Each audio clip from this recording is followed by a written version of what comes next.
Good evening, everyone, and welcome to the White House. Tonight is part of a rich tradition here at the White House of celebrating the holy days of many faiths and the diversity that define us as a nation.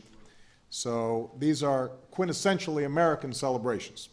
People of different faiths coming together with humility before our Maker to reaffirm our obligations to one another. Because no matter who we are or how we pray, we're all children of a loving God. Now, this year, Ramadan is entirely in August. That means the days are long, the weather is hot, and you are hungry. So I will be brief.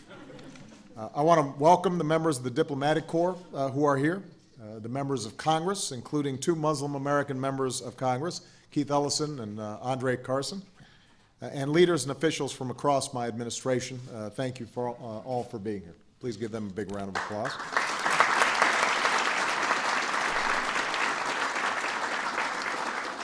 To the millions of Muslim Americans across the United States and the more than 1 billion Muslims around the world, Ramadan is a time of reflection and a time of devotion. It's an occasion to join with family and friends in celebration of a faith known for its diversity and a commitment to justice and the dignity of all human beings. So to you and your families, Ramadan Kareem.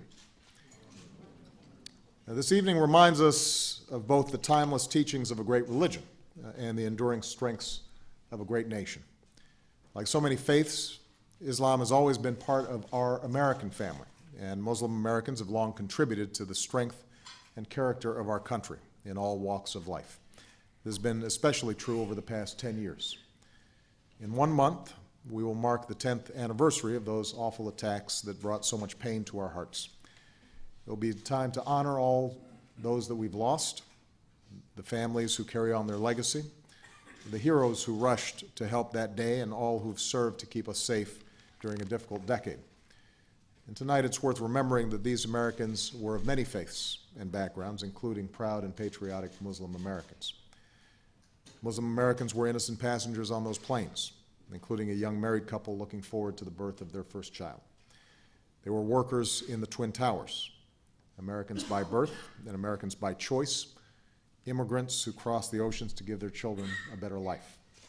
They were cooks and waiters, but also analysts and executives. There, in the towers where they worked, they came together for daily prayers and meals at iftar. They were looking to the future, getting married, sending their kids to college, enjoying a well-deserved retirement. And they were taken from us much too soon. And today, they live on in the love of their families and the nation that we'll never forget. And tonight, we're deeply humbled to be joined by some of these 9/11 families, and I would ask them to stand and be recognized, please.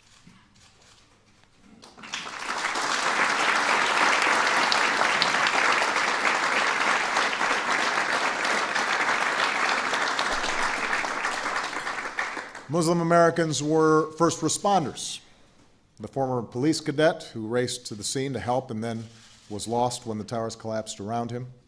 The EMTs who evacuated so many to safety. The nurse who tended to so many victims.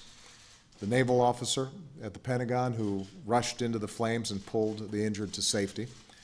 On this 10th anniversary, we honor these men and women for what they are, American heroes.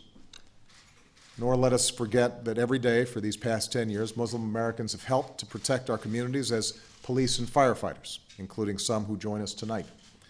Across our federal government, they keep our homeland secure, they guide our intelligence and counterterrorism efforts, and they uphold the civil rights and civil liberties of all Americans. So make no mistake, Muslim Americans help to keep us safe. We see this in the brave service of our men and women in uniform, including thousands of Muslim Americans. In a time of war, they volunteered, knowing they could be sent into harm's way. Our troops come from every corner of our country with different backgrounds and different beliefs, but every day they come together and succeed together as one American team. During the 10 hard years of war, our troops have served with excellence and with honor. Some have made the ultimate sacrifice, among them Army Specialist Kareem Khan. Galvanized by 9/11 to serve his country, he gave his life in Iraq and now rests with his fellow heroes at Arlington. And we thank Kareem's mother, El-Sheba, for being here again tonight.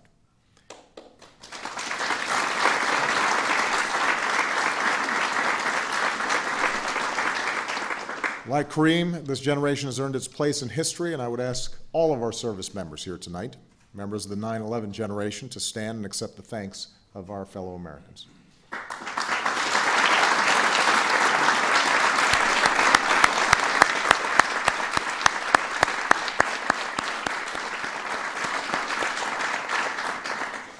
This year and every year, we must ask ourselves, how do we honor these patriots, those who died and those who served? In this season of remembrance, the answer is the same as it was 10 Septembers ago. We must be the America they lived for and the America they died for, the America they sacrificed for.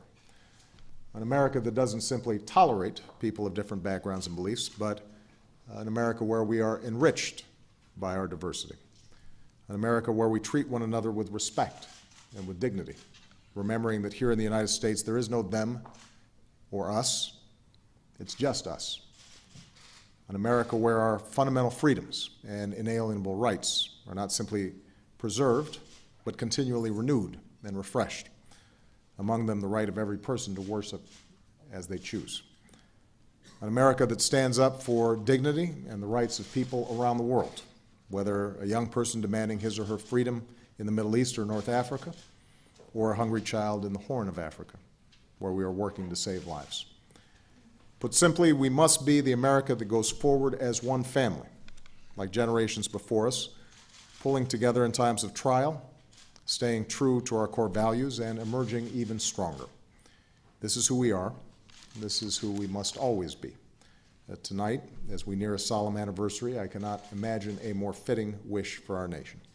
So God bless you all, and God bless the United States of America. Thank you.